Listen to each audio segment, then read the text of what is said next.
자산운용자의 삶과 증시각도기의 삶. 요즘 하루 24시간도 부족한데요. 흑삼전탕 먹은 날과 안 먹은 날은 방송에서도 티가 납니다.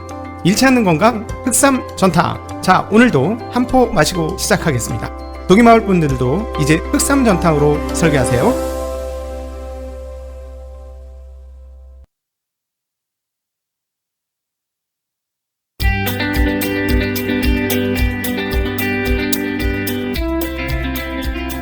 가기사는 증시각도기. 안녕하세요, 증시각도기 시청자 여러분, 투자자 여러분, 그리고 도기마을 여러분, 그리고 팟빵과 오디오 클립을 통해서 듣고 계신 청취자 여러분, 반갑습니다.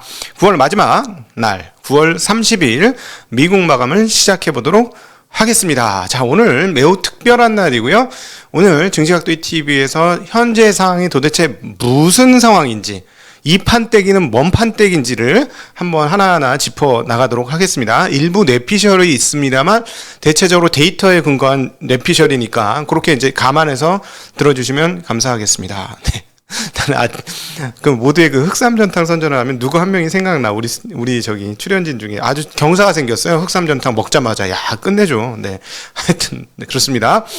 자, 오늘은 어디서부터 시작을 해야 되냐면 얘기를 삼성전자에서부터 시작해야 합니다. 그래야 현재 상황들이 이해가 돼요.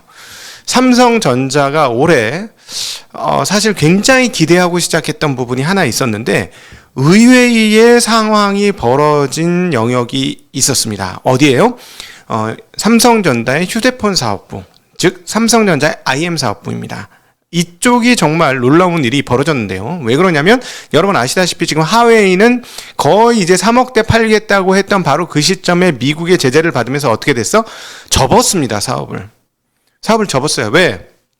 뇌 없는 로봇 같은 단말기를 만들었으니까. 안드로이드 운영 시스템을 안 줬으니까 만들 수가 없는 거죠. 그래서 망했잖아요. 자, 그러면 중국에서는 화웨이요, 유럽에서는 누구였다? 삼성이었다. 그러면 어떻게 됩니까? 하웨이가 가지고 있었던 중국 시장은 중국 애들이 그래 나나 가져 괜찮아. 오포, 비보, 샤오미 그래 가져 그래 괜찮아. 근데 유럽은 어떻게 돼야 돼요? 원래 1등 사업자였던 삼성이 하웨이가 놓치고 버려진 시장을 어떻게 하고 이렇게 했어야지. 다 빨아들였어야 되는 거예요. 그게 정상이지 않습니까? 근데 어떻게 됐습니까? 웬걸? 삼성 없어. 샤오미가 갖고 왔어. 인도 시장도 샤오미가 1등으로 치고 올라왔고요. 샤오미가 얼마나 잘했는지 모르겠습니다만은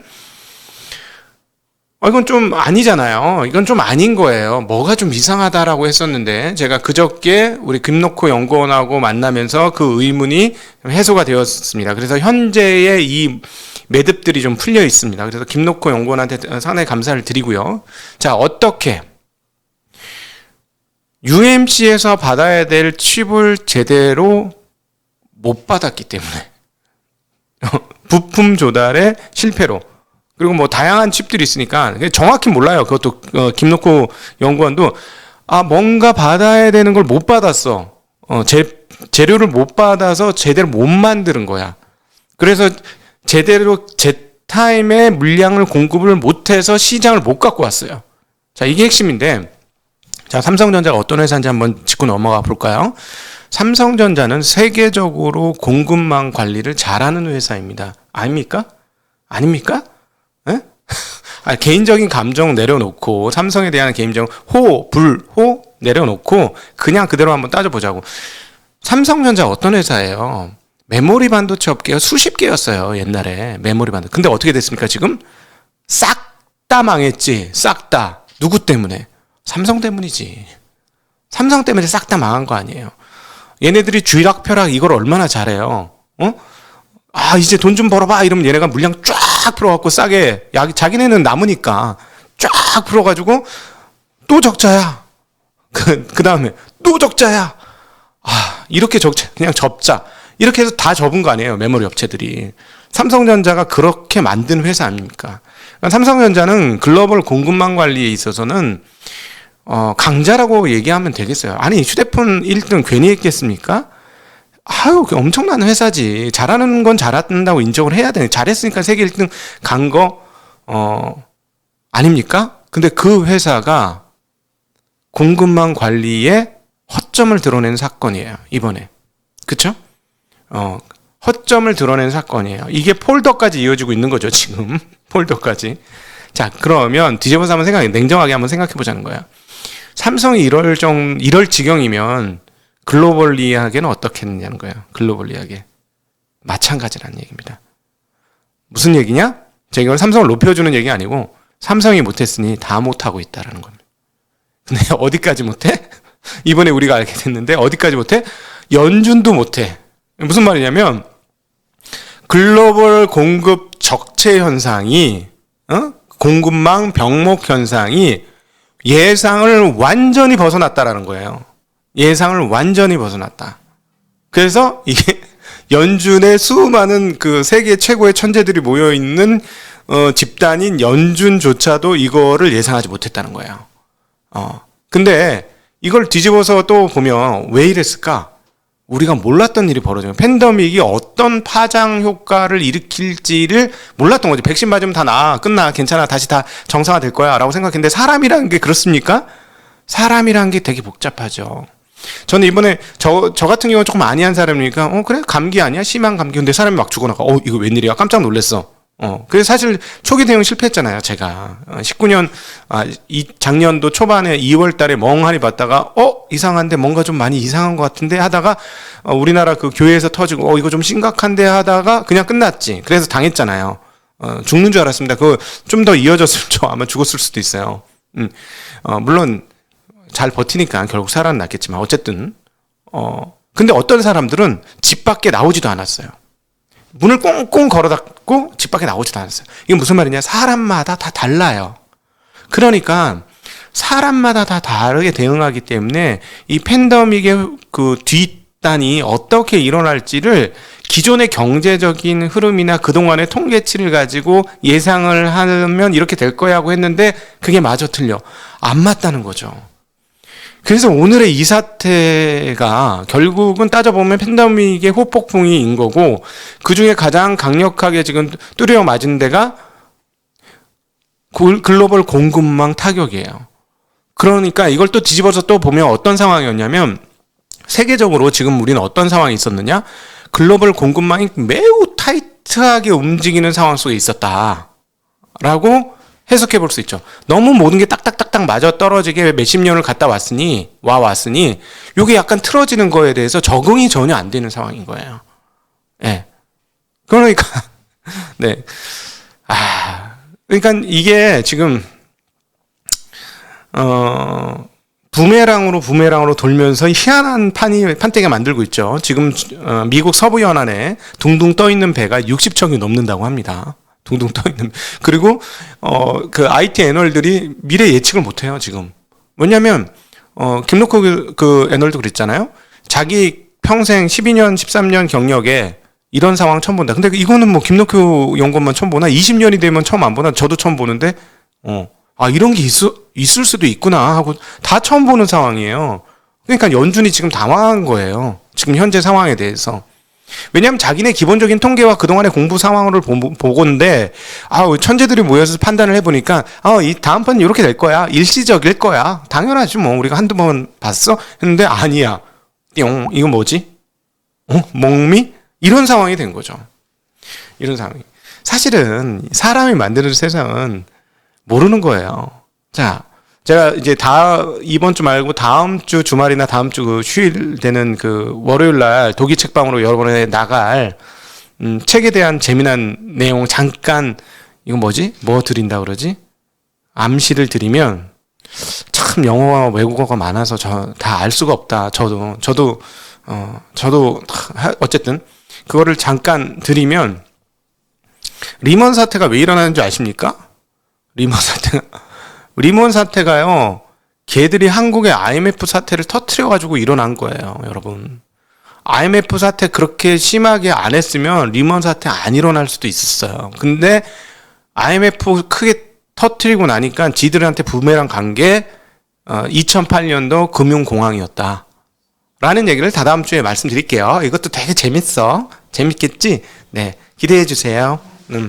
자, 근데 어쨌든 이 공급 적체를 연준이 제대로 측정하지 못한 거예요. 그러니까 인플레이션이 소나기에 있을 거라고 생각했고, 그 다음 지난 20년간 우리는 디플레 환경 가운데 있었으니까 인플레이션은 있어봐야 끝나라고 생각했는데, 생각보다 크게 인플레이션이 나서 지금 상황은 뭐냐? 우리도 잘 모르겠는데? 라고 얘기한 거예요. 우리 잘 모르겠는데? 근데 여러분, 나 오늘 시간이 없어서 이것까지 얘기 못하는데 다음에 또 얘기 드릴게요. 내일 얘기할게. 그러면 전기차 시대가 오잖아요. 지금 전기차 시대가 너무 빨리 와요. 그거 내일 얘기해 드릴게요. 이거 너무 재밌는데, 어제 우리 나침반님이 연합 인포맥스 나가서 잘 발표했던 내용하고 연결돼 있는 내용이에요. 이게 또 다른 세상을 열 거예요, 여러분.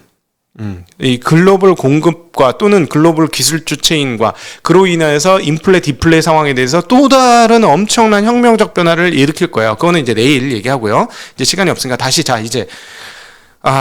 그래서 뭐라고 실토했느냐? 파월 의장이 유럽 중앙은행이 주최하는 정책 포럼에 나가서 이렇게 얘기했습니다. 현재 인플레이션 급등은 강한 수요에 맞추려는 공급의 제약이 지속된 결과. 알고 있어, 우리도. 우리 그 정도 우리는 알아. 자, 그 효과가 얼마나 클지, 얼마나 오래 지속될지 말하기는 매우 어렵다. 실토한 거예요. 드디어 실토했어요. 그래서 계속 그랬잖아. 저희 아침 방송에서 계속 얘기했던 부분이 뭐예요? 인플레이션 좀 심한 것 같은데? 이건 진짜 찐 같은데? 이번 찐 인플레이션 아니야? 근데 디플레 요소도 있으니까, 생산성 혁명에 의해서 20년간 디플레 요소가 있었으니까, 설마? 그래? 근데 좀 세 보이는데? 근데 우리 일반인적인 눈으로도 세 보이긴 했잖아요. 그리고 우리 미국에 있는 통신원들, 구독자 통신원들이 계속 띄웠잖아요. 우리한테 임금이 올라가서 사람을 못 구해요. 임금을 올려도 사람이 안 구해져요. 계속 뭐가 오르고 있어요. 장난 아니에요. 계속 우리 통신원들이 우리한테 알려줬잖아요. 우리 현장 뉴스가 되게 중요해요. 그래서 현장에서의 이런 것들을 모아놓은 게 진짜 데이터인데, 진짜 백이 데이터인데, 우리 좀 들었잖아요. 그래서 이상하다라고 느꼈는데, 얘네가 일시적이라고 그래서 맞나 했는데, 드디어 이제 얘네들도 견디다 못해서 실토한 거예요.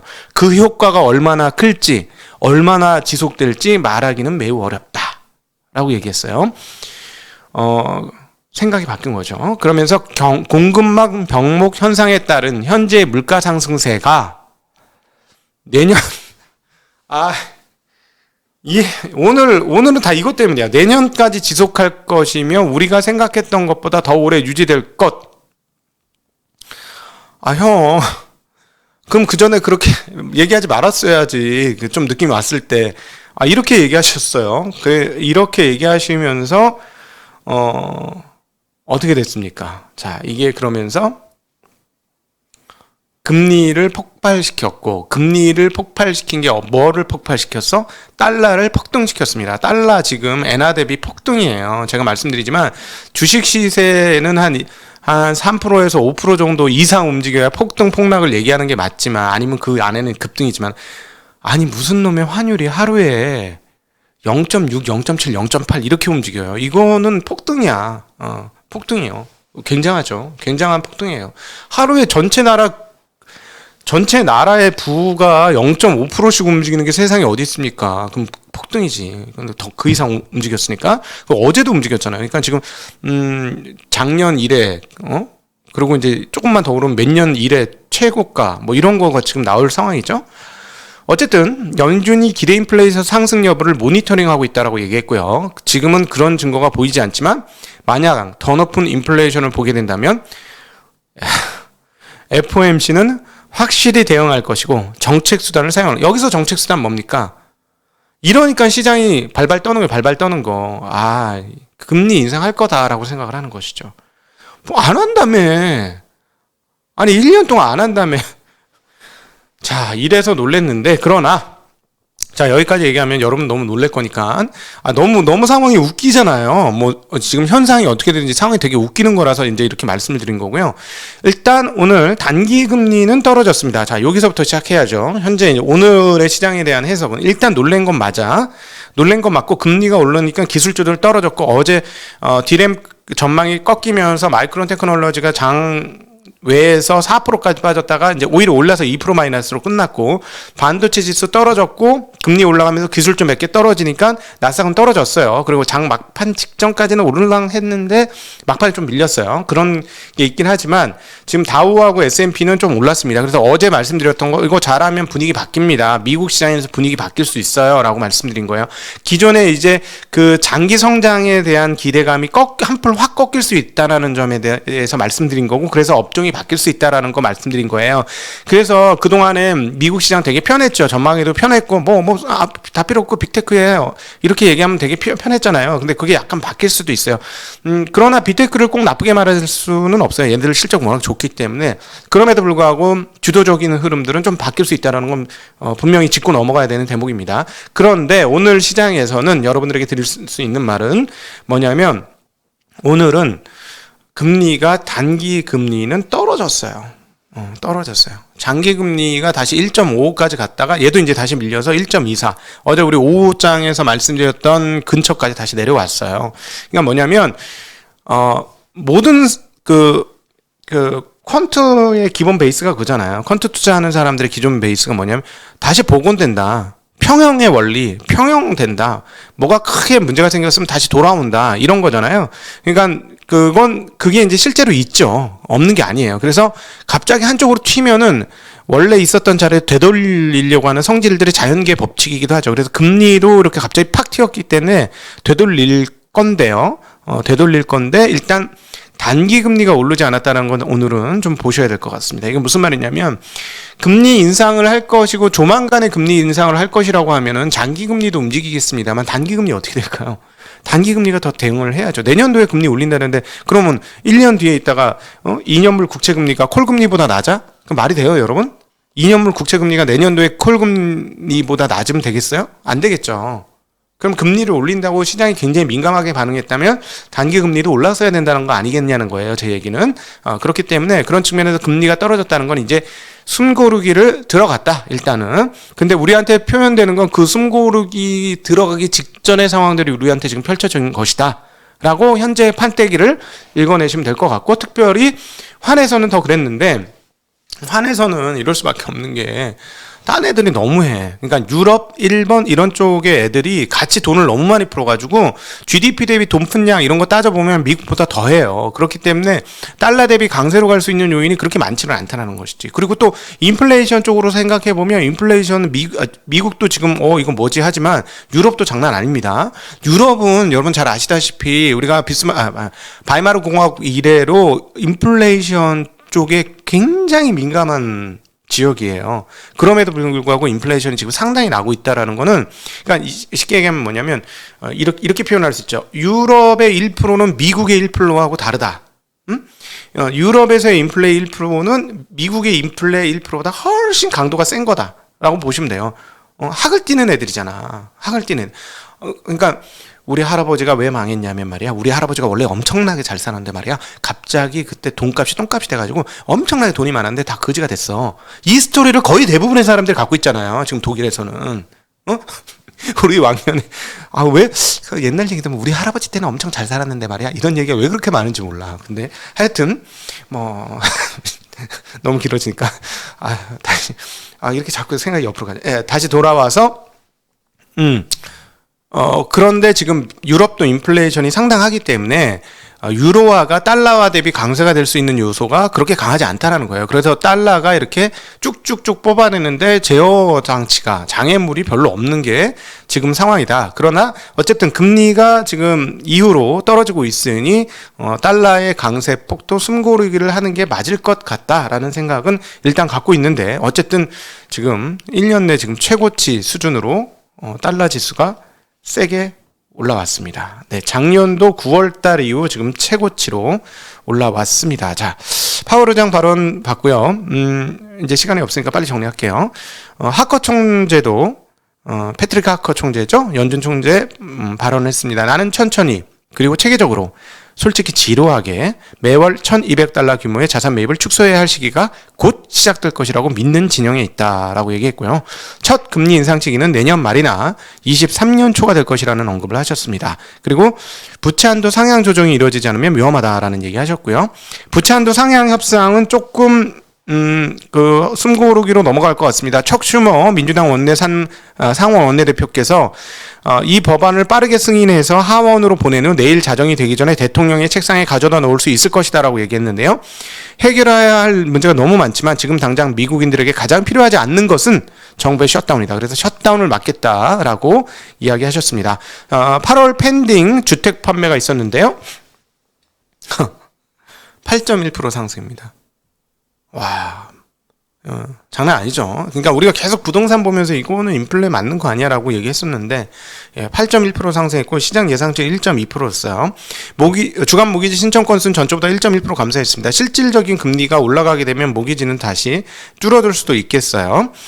미국 에너지 정보청에서 발표한 주간 원유 재고는 457만 배럴이 늘어났습니다. 예상치는 250만 배럴 감소였고요. 유가는 소폭 떨어졌습니다. 저 어제도 말씀드렸지만 유가발 인플레이션 예상은 조금 아닐 것 같습니다. 이 부분에 대해서는 아마 이번 주말에 나가게 될 김학균 센터장님과의 대담에서 언급이 좀 되니까요. 그 부분 참고하시면 좋을 것 같습니다. 사실 이 주중의 방송은 재미있지만은 주말의 방송은 유익해요. 우리 증시각도기 TV 우리 진짜 많은 에너지를 주말 편성하거든요. 주말 좀 잘 봐주십시오. 진짜 저 열심히 여기서 뽑아갖고 거기다 다 에너지 쏟고 있습니다. 자. 주말 좀 애용해주세요. 자, 오늘 함께 해주신 분들에게 진심으로 감사드리고 시청자 청취자분들 드리고 싶은 말씀은 쫄지 마. 일단 벌써 조금 넘어갔으니까 확 붙다가 불이 조금 약해진 상황이니까 너무 쫄지 말기를 부탁드리면서 질의응답으로 넘어가도록 하겠습니다. 감사합니다. 안녕.